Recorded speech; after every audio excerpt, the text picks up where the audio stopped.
Hello, this morning I'm going to be walking through a project here. This is Steam Festival. This is a presentation I made back in 2017. I did it in Chennai, I did it in Barcelona, I did it in Zagreb. I have not done it here in Chimicum yet, but here's how it goes. Basically, you introduce the students to the projects and you give them the dates and reinvents the wheel. It kind of sums it up. I love BC. They're awesome. All right. So the schedule, you'd want to have a working schedule. Every day, the students should be taking a daily journal, working on scale drawings, math, tables and graphs, adjustment record, artistic component, multiple trials, and a 3-minute video is kind of the culminating, because they're going to present all these at the end of the month-long project. Not sure I can put this that's going to keep it out of the way. Let's try down here a little bit, or just get rid of it. Let's get rid of it. So, first week, you read the rules. You do work citations and have a contract that you're going to work with your partner for an entire month. You go through it, and the first of the events, I usually have between 10 and 15 different events. Condor is a rubber band powered ornithopter, which is quite challenging. This should click into a set of rules, and I'll go into those in just a minute. Formula E Racer, that's a solar powered car, needs to go 10 meters and stop. That's one of the big things. Fountains of Youth, you give them an electric motor and they have to build a working water pump, and they have to figure out all the stuff that does this. Gaudi Towers, you make a really light tower that carries a load. Usually want to make them 3 models. Start with a cardboard. One is a test model. All this stuff is about the engineering process, which is build it, test it, redesign it. Build it, test it, redesign it. And all of these things, they want to keep track of that throughout the entire project. Hrvatska Hurler is a little trebuchet they're going to build. Hrvatska Raketa is air-powered rocket cars, and those are fun. You can shoot them down the halls, and the kids have a lot of fun with that. OK Go music machine, that is a Rube Goldberg machine, but you want to make it go a specific amount of time, and ideally kind of in time with the music, but that's pretty complicated to do, and the kids love doing it, and I've not had a really successful one of those yet. Lego Connects Robots, you build a robot to do a specific course that you've set up for them, and that's a lot of fun. One of the things I'm doing right now with my middle school students and the elementary teachers, my elementary teacher has them do robotics, but what I'm going to do is I'm going to set up a set of cards with tasks that their robot must perform, and each team will have a different task to perform, and they can kind of cross-pollinate, is why I like having multiple projects going on at the same time. It's kind of a nightmare to supervise, but it's also very fun. Mr. T's DIY, the kids can propose a project to demonstrate energy transfers, and then they could explain it to you, and then they set the limitations and stuff. That one's kind of neat. And Mr. T's product design, they design a product they want to test, and they'll bring it to you. So those are the events I did in 2017. With this one, a lot of kids choose to do app development. They make an app and then put it out on the App Store or something like that. That's pretty over the top and fun, and the kids really enjoyed doing that. Never really had anyone sell anything, but it was fun. Okay, so here's the Condor. It's a rubber band powered flight, and each one of these has a list of limitations and stuff, and I'll show you those in just a minute. So here are the restrictions. So materials, no pre-assembled parts.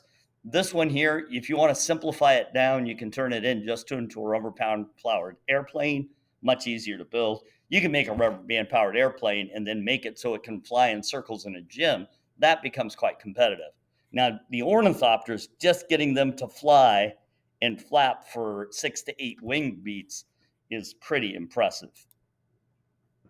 Here's a Formula E solar cars. What's neat with them, they get to play with ratios and gears, and they can start figuring out how to make their cars go faster and faster and faster. They have to stay in a 1.5 meter wide course. They have to travel 10 meters exactly and stop.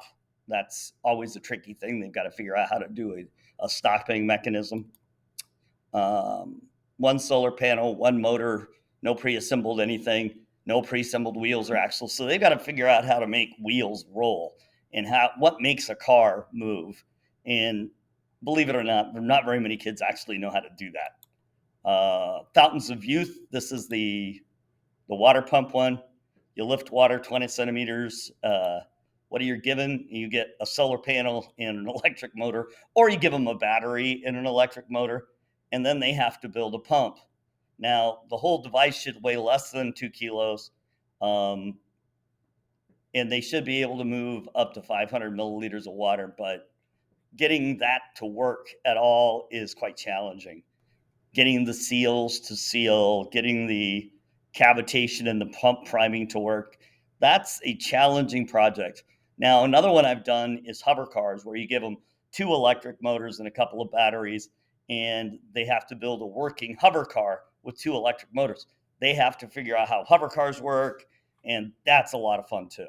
Gaudy towers, so you make a little base for it to build it on. Here's a couple of towers up here to show you. I've got a bunch of folders here. Here's the Hrvatska hurler. This is just a straight bar trebuchet. Extra credit could be given for anybody who can build what is called a fat trebuchet. That's a floating arm trebuchet, much more complicated. We had a cardboard one that was really quite wonderful that worked out pretty good.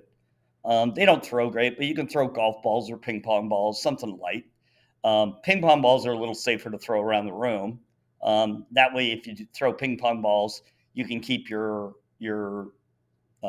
driving fast under 500 grams. Hrvatska Raketa, these are some of the cars that we did in Barcelona. You build the car to keep it in a lane. This one's challenging because the pressures are pretty great on one of these little cars, and getting them to go exactly 17 meters is quite challenging. 10 meters, you can get them to go. But keeping them in the lane to go the distance, it's challenging. 2-liter bottles, no pre-assembled wheels or axles. Your dimensions are 30 by 30 by 50. Always give them limitations. It's all about the limitations.